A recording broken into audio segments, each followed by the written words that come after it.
going on? Not much. What's on? You guys, I got to tell you, yeah, I can hear you. Tonight it's gonna be cool because I got two of my favorite guys with me tonight to get to What do you chat. mean? Last minute notice, I've decided to cancel. Ha ha ha ha. No, No, sir. it's going to be a fun show tonight. I'm Yes. really looking forward to it. I was supposed to have on Frank Fletcher from Frank Fletcher Music tonight. Schedule logistics, we just couldn't get it worked out due to pre-recording issues, basically. Yeah. But don't worry, guys, that episode is still coming. And my daughter will be helping as a special guest co-host for that because she has her own podcast where she interviews musicians. So it's going to be a perfect fit for that particular style of show. That's cool. That's very cool. But of course, Gwen, you can still stay up there with us and chat or whatever. But it's gonna be a fun show tonight. It's gonna be really chill. It's gonna be really relaxed. It's not gonna be your typical Paranormal Unveiled podcast. What's going on, everybody? I see y'all down there, Morgan. Sean, I think it was Sean, right? Sean. Yeah. And Jeremy. Every time his name pops up, I see the ex-Wolf Pack, and I'm like, I'm sure that's Sean, but I can't remember. Change your stuff to Sean, man. But I see you down there, Jeremy. But yeah, so it's gonna be a fun show. It's another Wicked Wednesday, and tonight, our other Wicked Wednesday host, or one of the other Wicked Wednesday hosts, is pulling a double header because he's gonna be coming in here to chat with us tonight. I believe this is the second time I've had him on the show. So it's gonna be. He's actually my first repeat guest, I think. Oh wow, he is. I'm actually pretty sure he is. I know I've had like some panels with like I know the Fetters have been on here twice, but those were more like special edition panels. Yes. So this is actually going to be the first time I've had a repeat guest. So cool. Not bad out of like 70 episodes. I know. But so looking forward to this. It's going to be a great conversation, and y'all just wait till you see his outfit. I love this. I love this. I was going to wear my rake suit, but I could not find it. It's around here somewhere, but I misplaced it. Unfortunately, you know what? Took it. I should have thrown on my green screen suit. Then you wouldn't have been able to see me. If you think I'm joking, I do actually have a green screen suit. No, I know you do. Yeah, what's going on, George? Yeah, I'm gonna be using it to show people how you can use chroma key in video editing to make objects levitate with a green screen background. So that's going to be a whole new project on its own. It's going to be fun. But without further ado, because I don't want to leave him back there too long in the background because he's going to fucking fall asleep on us. Please welcome to the Paranormal Unveiled, my good buddy from Twisted Tales, Jeremy Cotter. Hey everybody! Welcome to another wonderful episode of Paranormal Unveiled with two of my other favorite people in this wonderful, wacky world of podcasting. You know, it's a wonderful time. I got my bunny ears to celebrate the upcoming holiday of Easter, and happy April Fool's Day to all those who played jokes on each other today. It's definitely one of those days for damn sure. You know, I will. This is probably the first April Fool's besides my little. I've decided to cancel the show thing, which we all know that wasn't going to happen. Right. But I think it's the first year I've not pulled an April Fool's prank. You know, I think I've hit the age where I don't do it anymore. But I still think they're funny when people actually do them to each other. I think I was watching videos on TikTok all freaking day about people doing all sorts of horrible shit to each other just because I think it's funny. I'm sorry. As long as it's not happening to me, guys take shots to the nuts all the time. It makes me laugh my ass off. But, Yes. Or when someone falls off a skateboard. The rabbit wouldn't give me his candy, so I took his freaking ears. All right. On with the show. Yeah, so in the pre-show, what y'all missed, by the way, was I was trying to put on this ridiculous alien mask, and y'all missed me trying to center this thing over my face. It was not working. I was like, left this way, no, the other way, and then spin it, and he had one eye here, one. The first alien cyclops I've ever seen. It was freaking hysterical. Oh yeah. I mean, I would have started the show with it and tried to throw it on real quick, but literally, you cannot see through this damn thing. Ooh, at all? No, you cannot. Ooh, No, like literally almost at all. Like I had to lean this like this to even see the outline of where the eyes were on the screen. Yeah, because they were like, and I was like, crap. Yeah. Well, guys, I appreciate being the very first two-time guest on your show, but the last time I was here, I was merely a spectator. I did not have the show behind me in motion yet because we had talked last year. And, just celebrated my 10th episode last week with the wonderful Ellen Neal, and this week a wonderful Raven Wolf coming on, and I'm looking forward to talking to her. We're going to cover multiple topics, including we're both Funko Pop collectors, and we're going to be showcasing some of our favorite pieces. Both her and I pulled a couple of doozies out of my own personal collection to show the people tonight. So things that are near and dear to my heart. I'm a wacky person, man. I collect weird shit. It's just part of the thing, And there's nothing wrong with that. Go ahead, Gwen. Yeah. I was gonna say, you guys don't understand that he wore the ears, but his shirt also, and I wish you could see it better. Yeah, does it have Easter eggs? Is that what that is exactly? No, that's Hannibal Lecter. That's Jack from The Shining, and that's your Psycho. outer shirt. Your outer shirt. No, that's actually Jason Voorhees and Machetes, because Nate and I were having a conversation yesterday, and the bizarre twist is I think something had to do with Good Friday. Was Friday the 13th. I figured I'd throw a shirt as kind of a joke Easter egg for Easter and whatnot. So I figured it was kind of a funny idea, That is cool. Well, for you guys that have been under a rock and don't know, this is, well, I'm trying to pop it up. This is Jeremy's show, 9:30 on Wednesdays. And if you guys will really quickly maybe explain Wicked Wednesday, because maybe you guys don't know this anything. That'd be great. To kick it off. So basically, Wicked Wednesdays was something that I was kicking around in my brain for a little bit, because originally, my show came on right after Nate's at 8 o'clock when I was at 9:30, and I was sitting there one night, and I'm sitting in my chair in the living room watching The Masked Singer, which is my wife and I, one of our favorite shows to watch as a family. And I'm sitting there going, you know what? I'm going to talk to Nate about cross-promoting each other's shows. That way we can get more viewers on both sides of it, and it gets more eyes. And then when we were talking, we both came up with the idea of calling it Wicked Wednesdays, and then he did an amazing job of putting the graphic together with the video.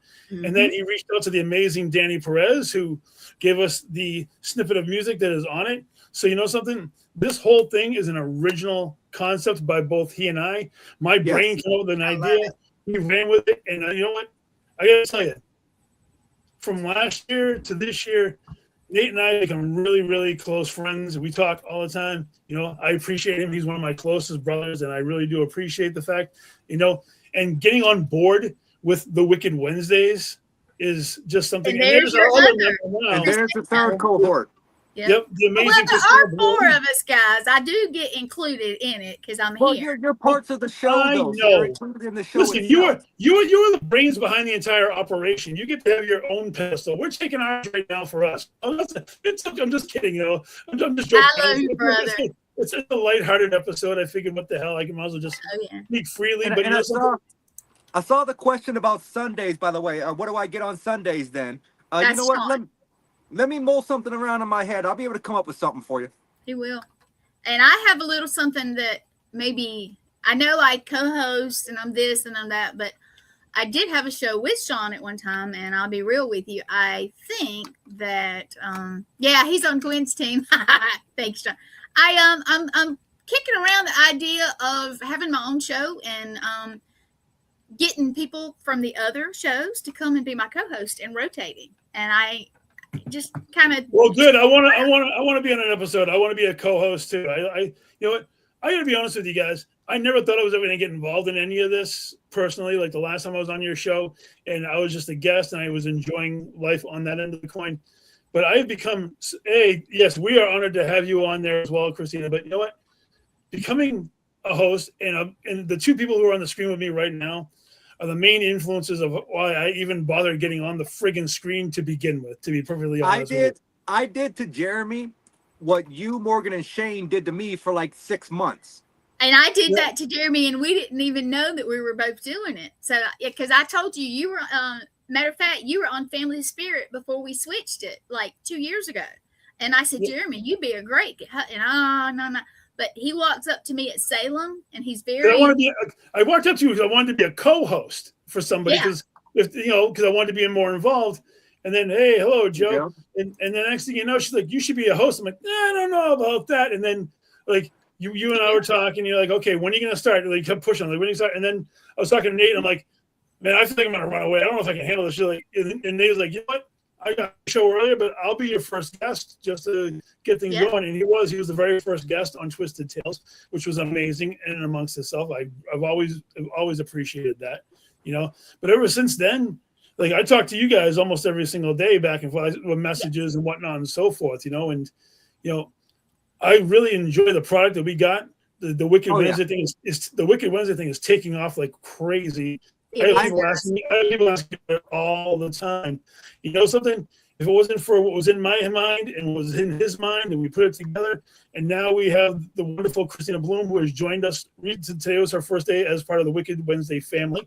I said Wicked Wednesday family. I created my own subgenre. Hey, you did, sub family. Love what it is. You know something? We have 2 amazing shows back to back on a great night of the week. And what better way to showcase it than to promote each other? All 3 of us are going to promote each other now. And you know something? It works. It does. It does. And a lot of people. Oh, sorry. Go ahead, Christina, now you got to realize Christina does her stuff a little bit different. She's more metaphysical, and so honestly, it gives it that little. You know, it's in the daytime. It's a little different audience, but you know what? They watch that. They're going to see Wicked Wednesday, and they're going to be like, maybe I need to tune in. And because her show is the Paramystic, it joins in the Paramystic, Paranormal Unveiled, Twisted Tales. It's all part of one interesting idea, you know. And like I said, it was a brainchild of us, and now with Christina backing it up, so now we get coverage from early in the morning all the way through to nighttime as far as eyes on Wicked Wednesdays. Everything's going to get shared out. You know, I appreciate everybody on the network, no matter what day you're on. It's all great days. They're all great programs. Trust me, I'm not disparaging from anybody. I'm just here to talk up. This is our time to talk up our product, and I think that it's a great idea. And I do want to add something real quick because Danny is freaking awesome, and Danny and Lauren, I never forget her. Let me make sure this is right, but they are actually starting their show this month. It's the only show that I will do on Fridays because everybody knows when I travel on Fridays or Saturdays or Sundays, and that's our Paracon type days. But for Danny and Lauren, I'm going to do Fridays. It's not going to be every week. And for Danny and Lauren, I will tune in every Friday as long as I have a phone in my hand and I can turn on that button. I will tune in and support them. I love Danny and Lauren to death. You know what?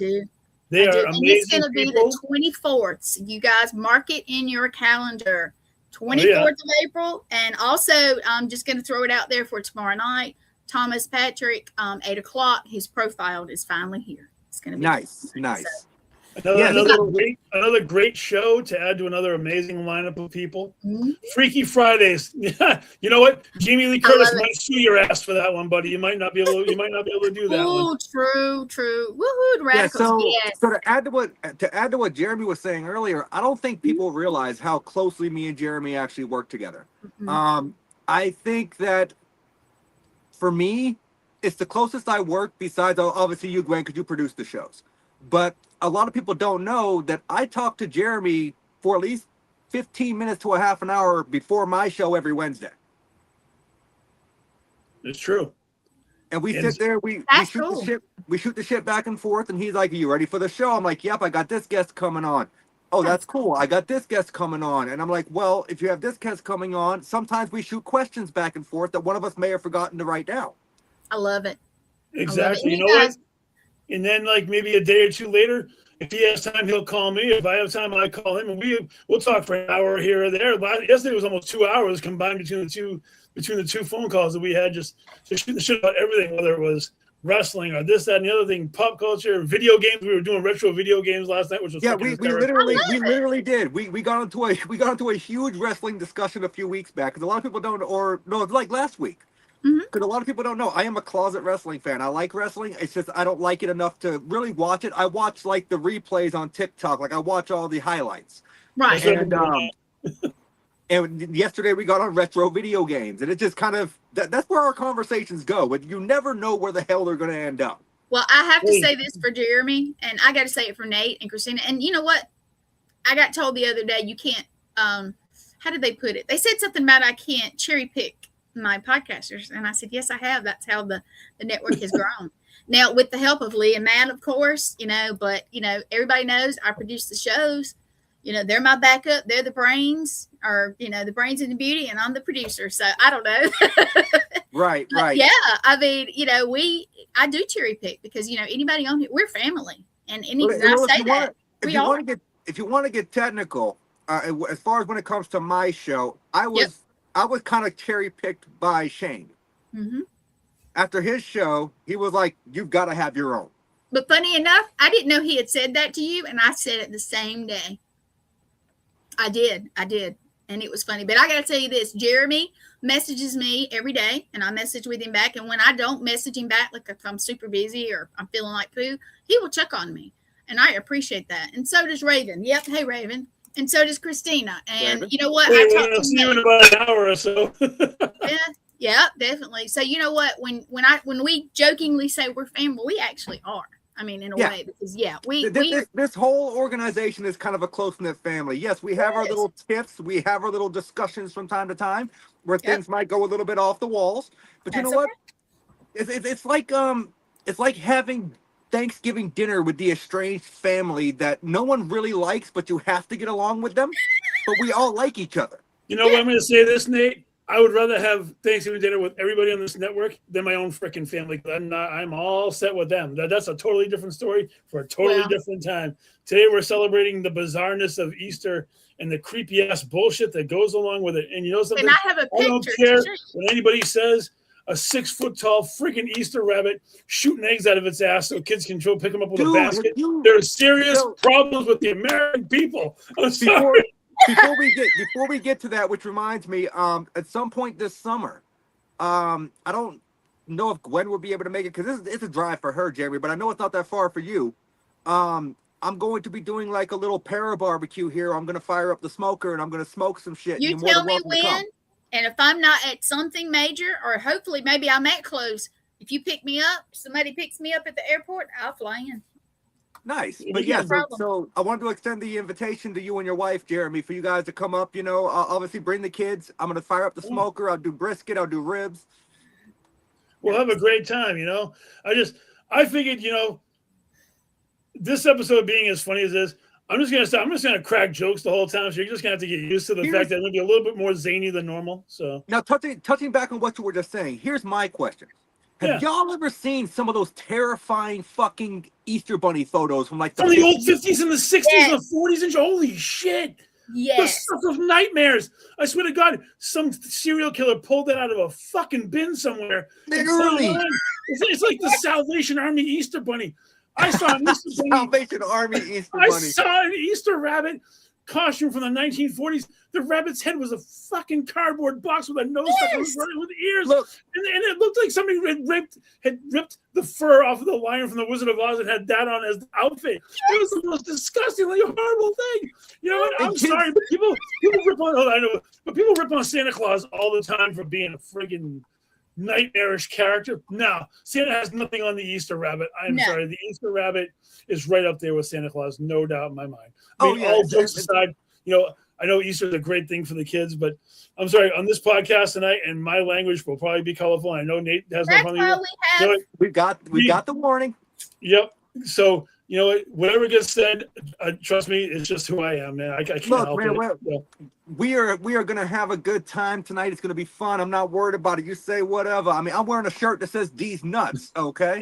And, yes, and I almost always wear paranormal shirts. I specifically wore this because I knew it was April Fool's and it was going to be a fun episode. Yeah. You got the ghost hat on, man. You're good. You're covered. There's all ghost hat. Now, I'm wearing the Wednesday That's because shirt. if I take it off, I'm going to blind y'all.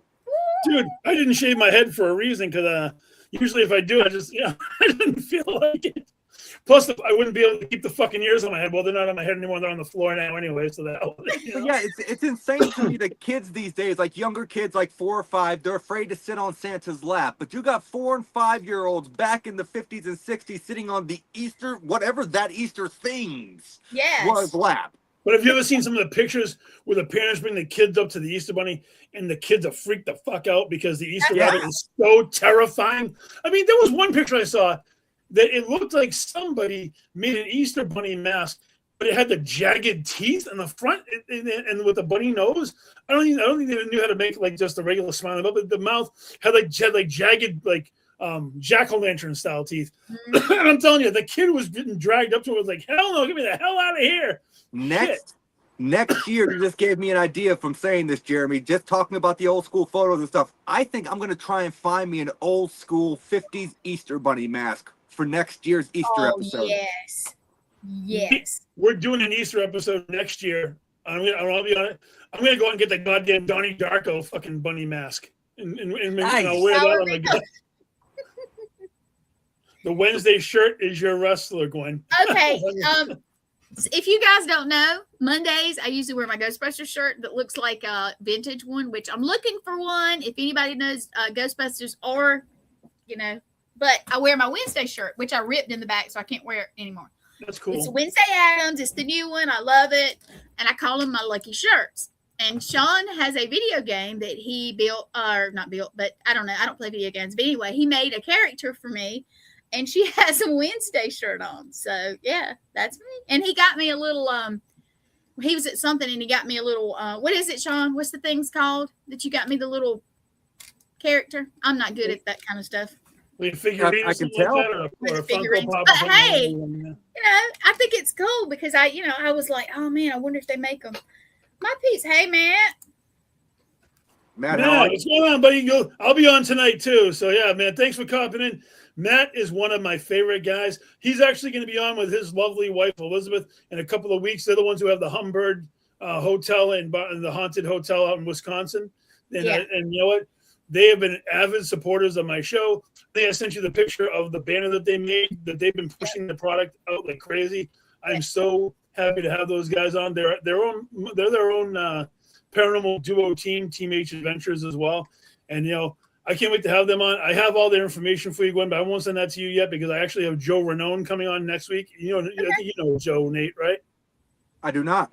He's actually been an investigator for a long, long time. He's done everything across the board: Gettysburg, USS Salem, the Emory House, the Oliver House.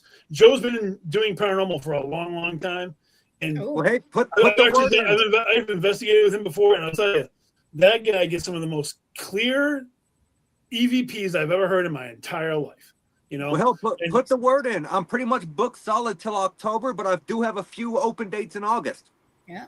Yeah, you know what, dude? I will definitely tell Joe to contact you because he's a hell of a guy.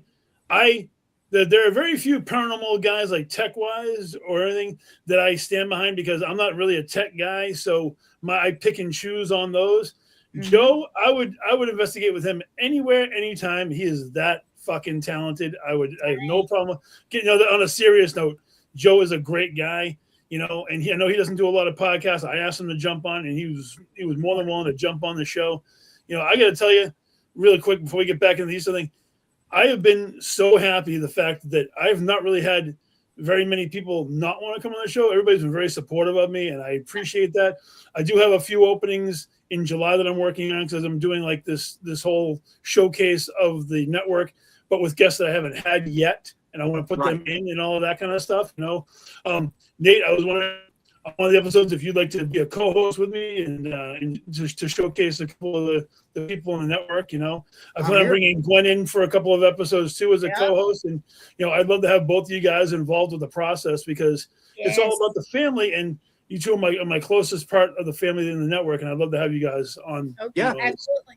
I'm always back there. Always. And I will say this, and don't give it away, Jeremy. We have a special coming up that we haven't advertised yet. That remember I messaged somebody and we got it hooked up. It's coming. Yep, and that's going to be the week after.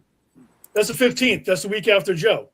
Okay, nice. Yeah, that's the week after Joe. So not next week, but the week after, the 15th. That's the opening that we got because I had to switch things around because you grabbed somebody special, and we have one repeat person on that night, but they're going to be with somebody else who, hey, Mm-hmm. Thank you, Matt. I appreciate it. Everybody here works really hard. You know what? The nucleus, which is Gwen. Sorry, my throat's getting a little dry, but without her, none of us are on the screen to begin with. So that's why I appreciate everything that you do, Gwen. I always tell you that I appreciate you every single day.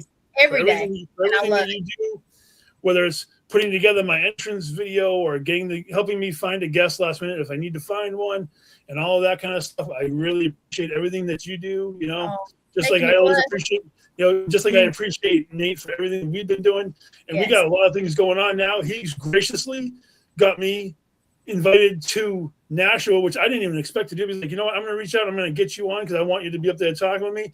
Dude, I got to tell you, even on the air in front of everybody, I appreciate that to the moon, brother. I really, really do. Thank you for sticking your neck out there for me. I really do appreciate that because I know I've only been doing this for a short amount of time. And, I feel like after our discussions, and when we were up on that panel at Maine, right?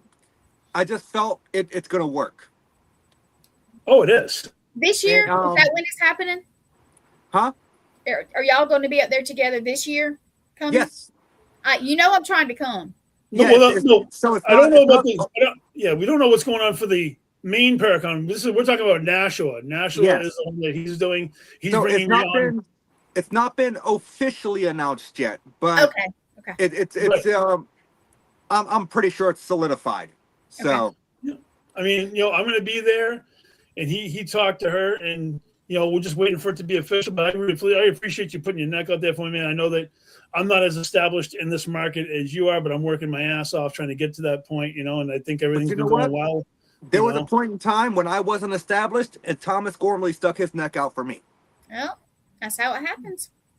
So, I am very thankful that the Twisted Tales podcast has been actually doing well, and it's been gaining steam very much because I think it's because I work so hard at pushing it. The day like tomorrow, I'll already be putting up together Joe's promo video tomorrow, and then I'll be hounding Gwen as of late tomorrow night, Friday morning. Hey, when do you have that ad ready for me? Because I want to get that thing out there. I want to get it going.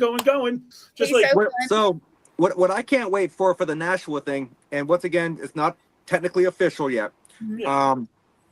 There is once again a very good plausibility that Morgan Caldwell will be speaking with us. Well, I want to put her in there too, because that is going to be a very interesting conversation with the three of us up there going back and forth. Oh, absolutely. And I'm debating wearing this shirt. I'm debating wearing the Beetlejuice suit. You never know what the hell I'm going to do on a day-to-day basis. Hey guys, when is this? This is August 1st of this year. So I can tell you there are going to be some awesome people there. Some of the ones that have already been solidified and announced. Mr. Haunted, Jimmy Pettitino is going to be there. Nice. So I love Jimmy. Always a great, fun conversation. The most underutilized person in the fucking paranormal. 150%. Why that guy isn't on everybody's want list on a podcast is beyond me. If you don't have him, try to get him. I know he doesn't do a lot of them. He's a good friend. He jumped on with me, and I said, "Hey, Christine, how you doing?" He graciously jumped on mine. Like he heard with Gwen when we were doing it. He doesn't do a lot of shows, but he jumped on mine because we've actually been tight for a long time, and he's a wonderful guy. Talk about a guy whose resume speaks for itself. I'm not going to get to it all right now because I would need a whole nother podcast just to talk about the fucking guy. Because literally, that's a fact. He really is. He is legit, but some people are not. They've got but they do have a really good lineup for the New Hampshire Spirit Speakers Paracon August 1st. It's going to be great. They're going to have a lot of good vendors. A lot of the vendors that are going to be there I met last year. They're great people. And I do believe that the USS Salem team is going to be there as well. The Greater Boston Paranormal Associates. I believe they're going to be there as well. Cristofaro and his group. Yeah. And Ava, I think her name is maybe. Yeah, Ava. Yep. So it's going to be a fun time. George, it is August the 1st. I'm actually going to be I'm actually going to be in New Orleans, but I would love for somebody to video that and let's put it on the channel somewhere. I'll be live streaming it, so I'll probably just screen record the live stream. That would be awesome. Hey, Blaine. But So going back to the whole topic, since it is Easter. Oh, hell yeah. What the hell do you think the Easter Bunny is? If you ask me, a cryptid. I think it's a form of cryptid. I think the Easter Bunny is a cryptid.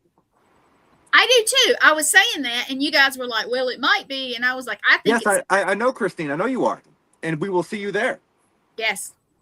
But so I think it's a jackalope. I think it's a jackalope. A giant jackalope.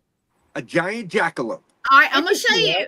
I downloaded a picture. Now, this is not a giant one, but I was trying to hurry. You guys got to realize I was starting the show and putting something on there. So this is I'm going to call it a miniature one. And I did download it. Where is it?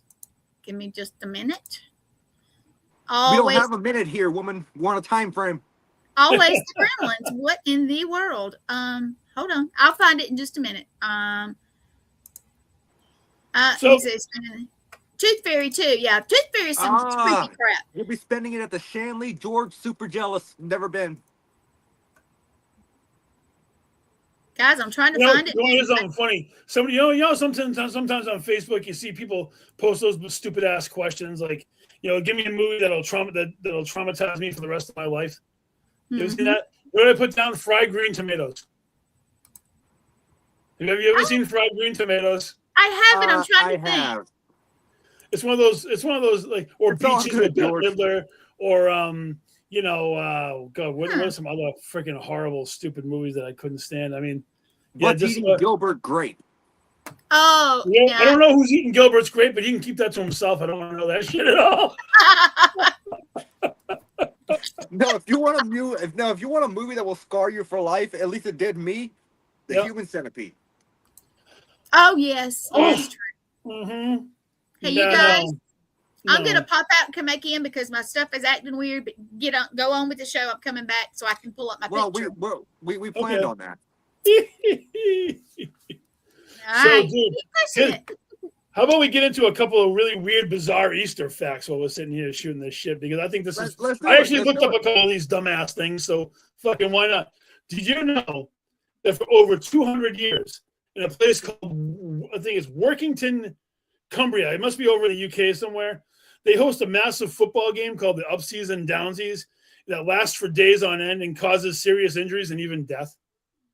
That almost sounds as bad as, what is it, the cheese wheel thing that people do and they chase the cheese wheel down that steep ass hill? But dude, they play this crazy ass football stuff. It must be a European football, or it could be rugby, I don't know. But they've been doing it for hundreds of years, and they literally play so long that it causes serious injuries and possible death. And they've been doing it since 1779. So I've never heard of this. Well, I looked, dude. When I looked up bizarre Easter facts, that's crazy. Do you know what mainstream franchise movie is the only mainstream franchise movie that's featured around Easter? Featured around Easter. I can't say I do. Critters 2. Oh, that doesn't shock me. And I actually own that movie. I should have known that. You know what's funny? I actually ordered one of those little critters online because I kept seeing them on fucking TikTok. So one day they were on sale for like $12. Jesus. Oh, did you also know, dude, that I'm gonna die? That the early Christians used to friggin' stain the eggs red. They were the first ones to actually stain eggs red because it was representing the blood of Christ. Thank you, Blaine. Hey, Greg, how you doing? Greg. I missed some comments because I had to pop out. Let's see. Serpent in the Rainbow. Serpent in the Rainbow scarred her. Okay. That one's really crazy. I mean, if you have issues with like realistic style voodoo stuff, the Serpent in the Rainbow is freaking nuts. Yeah. I saw that. I have questions, but I'm not going to ask the questions. Okay. Yeah. All right. Nate, tell us what this is. This is a miniature one, I'm assuming. This is a jackalope. It's basically a cryptid that is claimed to be a rabbit, obviously with almost like a antlers of a deer, and they're very popular out in the West, and people claim to see them in the deserts. But let's be honest, if they're in the desert, they're probably hallucinating. So, yeah. But no, this is a jackalope. This is what I think the Easter Bunny is. It's a damn giant jackalope that's shitting out Easter eggs that are filled with chocolate. How about a jackalope? How about a jackalope Sasquatch hybrid? That hides eggs, you know? I like it. So I guess my question for that would be, if it's a jackalope, Bigfoot high, we know what, we're not going to talk about the physical logistics of how this creature came to be. Yeah, that's not appropriate. Listen, I sacrificed its antlers for height. You know, I mean that's what it is. I mean, it's kind of what happens, you know. That's fair. We don't know. We're just guessing and being silly. So you know what? Let's be real about one thing. Yeah. I mean, when you're on a show called Cryptid yes, Nation, right? Yes. For every cryptid that is known, I guarantee you there are that many that aren't even found yet. Those Exactly variations that aren't even known about, honestly, yet. Because there are so many that are entrenched in so many different religions, and one looks different than another, and one has different characteristics, or one speaks and one doesn't, or one comes out of the shadows and will jump on you, and one all these kind of things. It's like I'll be back. Yeah, the cryptid thing is just so vast and so big, it doesn't, and then it's kind of funny. I don't know. I mean, I've been doing a little study on cryptids. I'm not like superly on it yet right now. Right. I feel it's something that everybody's been jumping on recently. That's why I go in different directions. Twisted Tales can go in any direction it wants to go. It doesn't have to stay paranormal. It doesn't stay horror. Even like I told you, Raven and I are going to be doing a section on Funko Pop collecting tonight as part of our show, because why not? I don't own a one, and that's it. So I want to see what you guys are coming up with, because you know what? I know a lot of people. I have friends that love the things, have like a whole wall of them. I have about 100 of them. Yeah, I have about 100 of them, but that's not even my biggest collection. My biggest collection is my Pez dispenser collection, which is probably that is cool. I have about 500 of the fucking things, to be honest with you. Now that I know that, you're going to be getting some in the mail, because I see some really odd ones when I go to like the thrift stores and stuff. If you find them, please, by all means, I love them. I'll give you a real quick thing. I know we're talking about everything and anything, but are you good? With the Pez dispensers, when I used to go to my grandmother's house back in the day, whether it was a holiday or we used to go every Sunday for dinner, she had very few toys in behind her chair that we were allowed to use. Everything else in that place was like hands off, or you're gonna get your fucking hands cut off or whatever. But in this bucket, there were some like small toys, like an Etch-a-Sketch or whatnot. But she had a handful of different Pez dispensers of different characters, and we used to play with them because it was like one of the only things that we were allowed. Oh God, Labubu, Christy, I don't know about those goddamn things. I think Labubu stole their look from the fucking Munchichis from back in the 1980s. I love the Munchichi. I have one. Munchichi should be getting a royalty check from the Labubu. I'm sorry. How did I not make that connection? Dude, I make connections faster than any fucking human being you can possibly think. You really do. But hey, when I go thrifting, I'm looking for y'all. If you let me know what you like, we go thrifting a lot because it's just kind of a stress release thing. If you find some weird looking Pez dispensers, I love that shit. The Funko Pops are mainly into horror ones. I can get one custom made for you with my face on. You know what? If you do it, I'll put it behind me. I'll hang it on the fucking wall behind me.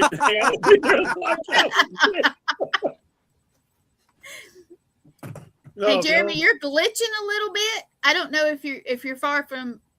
No, you see, my computer is on a table, like a card table, and every time that I move my damn legs, it makes it look like I'm going through a fucking earthquake. I'm trying not to move my legs at all, but long legs, like one on one side and one on the other. I'm trying not to move too much, but if the screen moves, it's because I'm shaking it with my legs. Well, it's glitching. It's almost like it's about to freeze up, but I hear you, and then it'll come back to.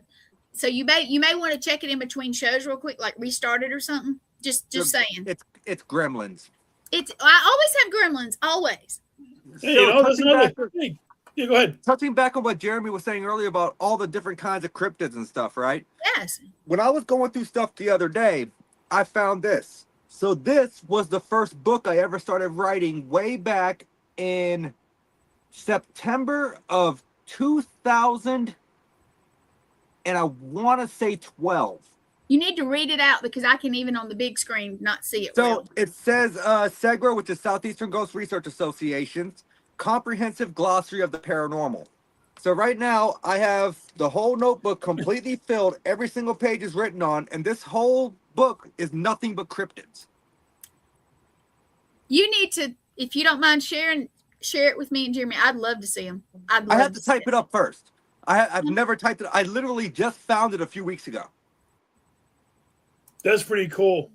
That is, But literally, there's, I think, 45 pages here of nothing but cryptids from around the world. That's interesting, Nate. We need a copy of that.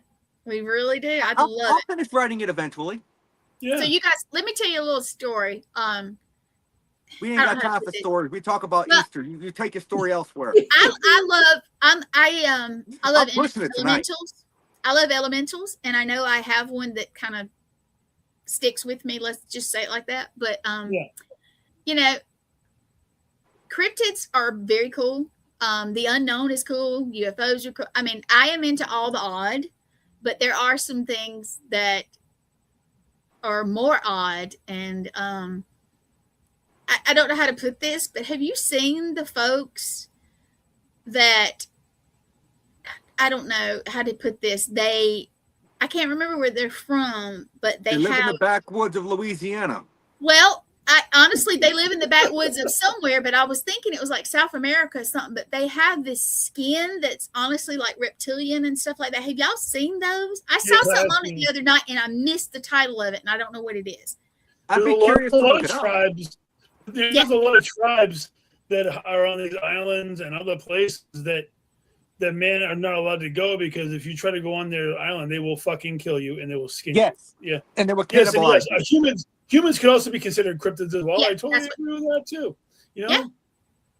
But you know, so we don't go down the rabbit hole, but yeah, I most definitely am a cryptid. I am possibly a lizard man. Hey, Candy, how are you? Oh, hey, girl. That's my girl from Myrtle Beach, y'all. Okay. So I most definitely am possibly a lizard man in disguise. In disguise. Hey, you know what? Who I thought you were going to say, right? Who's your boy, Mothy? Mothy's right here. I know. I thought you were going to say that. Oh, the Mothman? Every episode. And funny enough, I sent Nate a picture. I was visiting in Alabama last year, and I sent Nate a picture with one that looks just like his Mothy. Did you remember that? Yeah. I do, but yeah, my Mothy's here every episode. Yes, he is. He's my co-host. Your co-host. He's a silent partner, right? He just sits there relaxed. He's a staple. He's actually going to be traveling with me to events this year. Oh, nice. Yes. So he's going to be on my table, so everyone can come and see Mothy. You should get him to sign a book for something for him. That would be cool. Look, he's a moth, okay? He ain't got fingers. He can't sign nothing. No, but they can sign it for him that they visited him. Oh, I misunderstood. Okay. Come on now. It's just like he be leaving crumblies in my bed. His mouth is so small that when he eats, he gets crumbs everywhere. And it gets blamed on me, but it's not me. Just make sure you don't keep a flame anywhere near him. You know what I mean? Last thing we need is a turned on Mothman at an event, right? Like a moth to a flame, baby. Like a moth to a flame. Yeah. I'm going to find a lighter. I swear. That's actually a really good idea. There's actually a really good idea. Believe it or not, when I get Ian back from the Radicals, I'd actually mold that idea around in my head of getting a composition notebook that people could sign saying, hey, I visited Ian. Yeah. That's cool. That's actually not a bad idea. It's actually, no, it's a really good idea, you know? Yeah, George is asking how is the clown. Ethan is visiting with his auntie and uncle. It is very interesting, to say the least. I cannot divulge certain details at this current moment, but what I can tell you, and Sean, I will hurt you, but what I can tell you is that things have been interesting to the point where even Mr. Perez has questions about certain things, and that's not that often that happens. No. So we plan on taking all of our notes, putting them together. Maybe we'll write a book on it. Yes. We're not sure yet. But I can tell you that it has been, even here, hectic since he's been gone. My house has developed a mimic. I hear people calling me from the hallway when there's no one out there. That's interesting that now he's interesting. Did you? Yeah. Before you got him, or there any kind of weird stuff that happened in that house? Yeah. Well, I mean, we have two spirits here that I know of. There's an older gentleman and an older woman.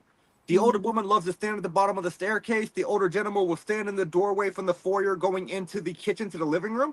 Mm-hmm. And he likes to get you when you're going downstairs to go to the bathroom. He'll just stand there in the dark. You come around the corner and he's just there. And you're like, ooh, you little fucker. I gotta go. You just gotta move. Yep. But no, I mean, yeah, there's been stuff here. I mean, the house was built in the 1830s. Oh, See? So, okay. Yeah. A matter of fact, there was a very famous serial killer up here in the Northeast called the Connecticut River Killer, who had two different aliases: the Kellyville Killer and the Sugar River Killer.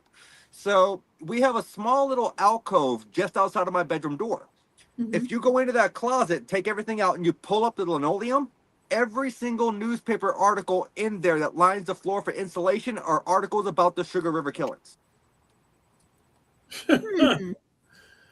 Yeah, I remember we had that conversation when you were telling me about that, man. That's freaking insane. I believe you have said me that. That's a little odd there, Nate. Yeah. What if you ever got something tested for DNA on those newspapers? No, because I know the guy who owned the place when the killings were going on, and it definitely wasn't him. He didn't fit the profile whatsoever. Did he ever have boarders or anything like that? You know how they used to do like rent out rooms and stuff? Not to my knowledge. That's interesting though. But yeah, all the original articles are there. I was gonna say, if you have any interest of watching an Easter movie for Easter, I got a list of a couple of them that you might actually enjoy. Going back to the whole frigging concept of Easter. How about? Yeah, I know we keep getting. Look, we're going off on pig trails, Jeremy. We knew what was going to happen. That's what we do, man. It's all good. I got a couple of really good ones for you, like Easter Bunny Massacre would be an interesting one. I've actually seen that. I have Easter Day is another one. Wait, Bunny Easter Man, Gay? Bunny Man 1, 2, and 3. There's like 3 different ones for that one. Yeah, wait, Man. Did you say Easter Gay? Or day? Beaster Day. Beaster. Day. Okay, so I wasn't the only one who heard that. You know what? You can take it however you want it, I guess. And so, no, I was sitting here thinking, is Jeremy trying to force me to watch a Triple X parody thing over here? Like, what the hell is going on? Hey, listen to me. If you want to see the most fucking disturbing not Easter, but a movie with a bunny rabbit in it ever, Bunny the Killer Thing. Oh dear God! Oh, if you can find this piece of shit on the streaming services, watch Bunny the Killer Thing. I'm telling you, Nate, you will never look at a fucking bunny rabbit any different way ever again. If it exists on a streaming platform, I can probably find it. I did find that movie. What's the name of it again? It's called Bunny the Killer Thing. Okay. I did watch a movie once called Robert about a killer tire. Yes, I've seen that one, actually. It was kind of horrible. It was worse than horrible. Actually, I just watched Bambi the Reckoning. Holy crap, there's 80 minutes of my life I can't get back either. But you know what? I know it's part of the Pooniverse, and I love the whole thing they're doing, but the CGI in that was just horrible. Dude, here's a couple more for you. Peter Rottentail. I've seen Easter, that one. Bloody Easter. I have seen that one. God, I'm telling you, there are some really, really ridiculous ones out there. I want to find some of these and actually watch these because I love cheesy ass horror movies. I really You do. Okay. Bunny the Killer Thing. You can actually get it on Apple TV for $3.99, or it says Roku, but I don't know. Maybe. From what Jeremy's saying, I don't think I'm going to pay $3.99 for it through Apple. No. Listen, trust me. It is ridiculous. The concept is that they hybrid a human and a rabbit, and it then goes on a killing spree. And in the process, it tries to have sex with everything that is actually trying to kill. And no lie, they give it the biggest manhood I've ever seen in my entire life, and it actually beats people to death with it. It's ridiculously horrible. I told you. That puts a whole nother term to lay in the hammer. Lord. This episode's going to get banned from something. I'm telling you, it is the most ridiculous piece of shit. One day, I had actually found it. Yes, I found it.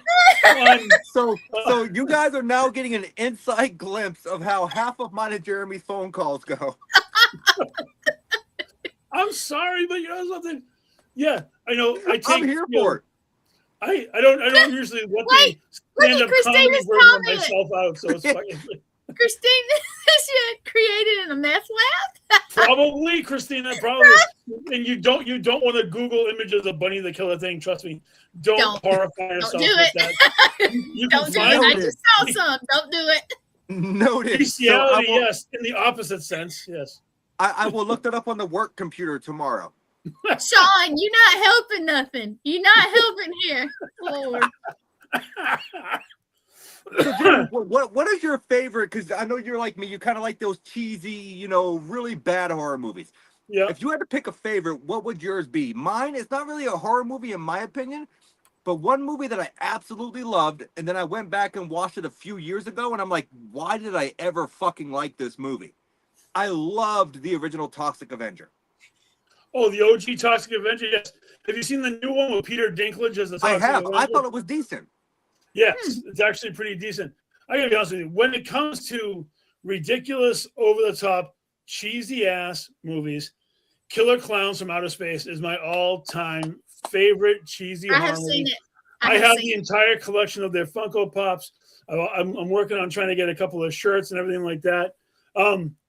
Winnie the Pooh, Blood and Honey. I've actually seen the first one a couple of times, and I've actually watched the second one a few times. I'm very thankful that I actually have Winnie the Pooh coming on my podcast on the 10th of June on a pre-tape. But you know what? To have the man come on who is behind the character in the first movie, and the first one is a lot less polished than the first one, and then the second one is. Because in the second one, you actually get Owl, you get Tigger back, and all of those kind of things. I thought they did a great job with Owl. You know what? I like the story. The fact that Christopher Robin was a dickhead and he left them all to suffer, and they all reverted back to their roots and their feral roots, and they had to survive, so they ate Eeyore, and then they all just went crazy. Showgirls is a great horror movie, by the way. Yes, horror bull. Yes, I will definitely give you that. That is very fair. That's very fair, George. So I can tell you though, when it comes to the whole Pooniverse setup, I am really intrigued after watching the previews for this new Pinocchio movie. Though, with Robert Englund and Jiminy Cricket, absolutely. Yes. The fact that Robert Englund is going to be you savage. No, the fact that Robert Englund is going to be Jiminy Cricket is Hansel and Gretel is actually a pretty decent one. I thought it was. That. I will go down that one actually. Yeah. For me, if there's a really crazy looking monster character or just a bizarre ass storyline, I will dive down that rabbit hole, no problem whatsoever. And if there's more than one, then I have no problem with it. I'll watch the whole freaking series. Like back in the 80s, there was Ghoulies. Ghoulies was another one that to me was definitely a campy horror movie. Garbage Pail Kids. Have you ever seen Garbage Pail Kids? Actually, that one's a ridiculous one too. I hate that. And we discussed earlier the Critters series, which a lot of people don't realize that Leonardo DiCaprio's first starring role was Critters 3. Yes. Oh, yeah. And Critters 2 is the only mainstream horror franchise that actually has it's actually Easter themed. Critters 2 is Easter themed. Yes. So Snow White has a horror movie now. Oh shit! I forgot about fucking Screamboat. Have you seen Screamboat yet? I have. I've also seen the Popeye one. I haven't seen. I want to see the Popeye one. I'm dying to see the Popeye one. Oh man, it's the real Popeye one. There are some spin-off Popeye ones that kind of suck. I think you're gonna dig it, but at the same time, as much as you enjoy it, you're gonna be like, "Why am I watching this?" I do that with all of them. Watching, right? Yeah, Screamboat is crazy. If you like Christmas horror movies, I love those. A Mean One, which is actually I love that movie. The evil Grinch. That was so good. The best part is my favorite horror character, which is Art the Clown, is also the guy who plays Screamboat Willie, and he also the one who plays the Grinch in The Mean One, David Howard Thornton. Yes, and if you have not seen The Mean One, anyone out there watching this, if you have not seen The Mean One, check it out. It was very well done for a Grinch horror movie. I loved it. I thought it was I thought it was amazing. Jim Carrey. Oh my God. I want to talk about the Jim Carrey version. That one's not scary. I love it, but I do love the Jim Carrey version of the Grinch. I thought his facial expressions were perfect. And we're not gonna jump into Christmas because there's definitely not enough time for that. But one of my favorite Christmas classics now is Violent Night. I love Violent. I watched Violent Night a couple of times. I do. I like that. That was a tremendous one. Morgan turned me on to that movie, and I watched it for the first time around Christmas time. Yeah. I enjoyed it. It's great. I enjoyed it much more than Black Christmas. Not the original Black Christmas, the reboot. Oh, that one came out when like 2006, 2007, right around. Yeah, they called it Black Xmas or something. It was not. That was not great. Here's a crazy thing. I mean, I know that we're getting close, but I'll share this one for the Black Christmas deal. Black Christmas was actually the movie that Gene and I went on our first date together back in 2007 when we first started going. That was our first date. We went there on New Year's Eve or New Year's Day around that time frame. It was our very first date. We actually went to we sucked. That's what actually was when we started being together. We've been together for 19 years. So, I mean, thankfully, thank you, Black Christmas, for that. But other than that, the movie sucks. Yes, that is true, Sean, that Rhea Ripley is going to be, which Rhea Ripley's a wrestler, for those of you who don't know. She will be in Terrifier 4. Yep. And it's also been confirmed that Terrifier 4 is the last one in the series. Yes, it is. They're finally going to give us a backstory on Art the Clown. I was actually there in Worcester when Rhea got on stage and Art did the kill scene with her live on stage in Worcester during the Silver Screen last year. My daughter and I were actually my daughter and I were actually at the Ice Nine Kills concert when that all went down. Oh, Ice Nine is awesome. Ice Nine Kills is amazing. But anyways, Jeremy, I see we got about 2 minutes left, brother. Yeah. A little bit over 2 minutes, like 2 minutes and 2 seconds. Now we have 2 minutes. But Time Nazi, I know. Gwen, I'm sitting here thinking, Lord, this is the main show that's next. It'll be okay. We got you. I know it's okay. But I am a podcast with 3 specific questions that I ask everybody. But this is not your typical episode. So I'm gonna switch it up on you. I'm gonna switch it up on you. So absolutely. Jeremy, everyone in the paranormal has a bucket list of locations that they want to go, but everyone in podcasting has a bucket list of people they want to interview. Who's your bucket list person that you want to interview? Absolutely, without a shadow of a doubt. John Zaffis is actually one of the people that's on my list that I really want to get on my show. I see him on everybody else's show. I really want him on my show because he's a haunted collector. I love talking about collections and all sorts of weird stuff, It's tough because I want whoever wants to be on the show, but if I could have like fantasy, like Robert Englund, of course, would be and you know what? For my daughter, we were talking about it the other night. She loves Donatello and the voice actor Rob Paulson, who plays Donatello, Dr. Moon. In the cartoons, she loves the TMNT, and I would love to have him as a guest. He's a voice actor that's done over 200 characters and all sorts of stuff. But those are the 3. John Zaffis definitely for my own personal thing. Robert Englund because I'm the biggest Freddy Krueger fan on the planet, and Rob Paulson for my daughter. So you answered actually my second question without me even asking it. It's like you know me, like you read my mind. Oh yeah. Because the first question was podcasts, obviously your bucket list. Second question was going to be actor on your bucket list to have on your show. So you actually kind of answered it with 2 of them. You got a voice actor and you've got Robert Englund. So third question: if you could own one piece of podcasting equipment that would make your show better that you don't own yet, what would it be and why do you want that piece of equipment? Dear God, I'm not even sure. I'm not really, I don't know. I mean, I have the computer in front of me. I mean, and the voice and the sound and everything works really well on this thing. Yes. I would like to get my own computer at some point. I actually borrowed this from my good friends, Dave and Melissa. But if I could eventually get my own computer, so I wouldn't have to rely on anybody for that too, and possibly a podcasting desk that I could have more room to do my things that I need to do as far as booking guests and whatnot. A little more organizational skills because, God forbid, this is just a spare room that I'm in right now. Me and one of the cats, and that's about it. But as far as like, I don't know how to use like mics or speakers or anything like that. So I would definitely learn it someday. But you know what? I love the way things are at the moment. Eventually, when things can get better. The biggest thing is, I know we got to get off, but the background behind me, that was the best investment that I ever made, was getting that Twisted Tail banner, because I could never do the digitized thing behind me because I don't like how it makes people look pixelated when they move to the left. It does. This is all natural. This guy here, the best investment that I've made so far. I got my masks up there. I got my pictures of my mom and dad over there on the wall because they were a tremendous influence to me, and I want them to be part of every show, so that's why they're here. I have a lot of sentiment involved with everything that I do. I love it. But Jeremy, I thank you so much for coming on the show tonight for this kind of not normal Paranormal Unveiled episode. We're having fun. We're promoting Wicked Wednesdays, and we're just, we had a good time tonight, guys. It wasn't your typical podcast. It wasn't your typical conversation, but that was the whole point of the show tonight.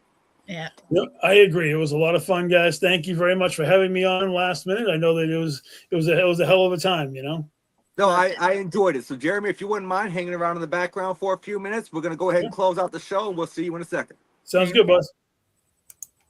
So, Gwen, what did you think? You got to realize you guys are two of my favorites. I mean, I love everybody who podcasts with us, but I talk with you if I need a little advice. I talk with Jeremy every day, and so you guys are, I don't know. It was awesome. I loved it. For me, here's the one thing I love about having Jeremy on my show. I think that was the least amount I have ever talked in a podcast. Like he can just hold the conversation. Like that's what makes him so great as a podcaster. Yes. He can fill the dead space if there's dead space. Yes. He'll notice it within a few, maybe a millisecond, maybe 2 milliseconds, but he's like, wait a minute, I gotta fill this air. Yep. And that's what I love about him, and that's why I feel like his show is so amazing, because he does a great job. He does. I sit in the background and I just listen because, I haven't been like on the screen, but he knows I'm there if he needs something. He knows I'm there if something goes a little wacko or whatever. So, just I get to listen. And I saw everybody commenting, great show. We appreciate you guys for tuning in. Thank you so much. But don't forget, just because you tune into this one, don't tune out, because you got another show coming up at 9:30 p.m. EST. You got Twisted Tales with Jeremy Cotter, and he's bringing on Raven Wolf tonight. It's going to be a very fun conversation. Raven is a very good person, a very interesting person. So I've had my chances to have conversations with her, and I think it's going to be eye-opening. It is. But everybody, that was another episode of the Paranormal Unveiled. Tonight, my guest. Tonight, my guest was Jeremy Cotter, and he's the host. Why do I keep fucking up? He is the host of Twisted Tales here on Wicked Wednesdays. His show is coming up next with Raven Wolf, so please be sure to stay tuned, tune in, or miss out. And I will see you guys next week on the Paranormal Unveiled, where plan is to have paranormal investigator Kyle Palmer on the show. I know there was some other logistics that we were trying to work out, so that might change too. Who knows? But as of right now, I was supposed to have Kyle Palmer on next week, but I will see you all next week. Same spooky time, same spooky network. Good night.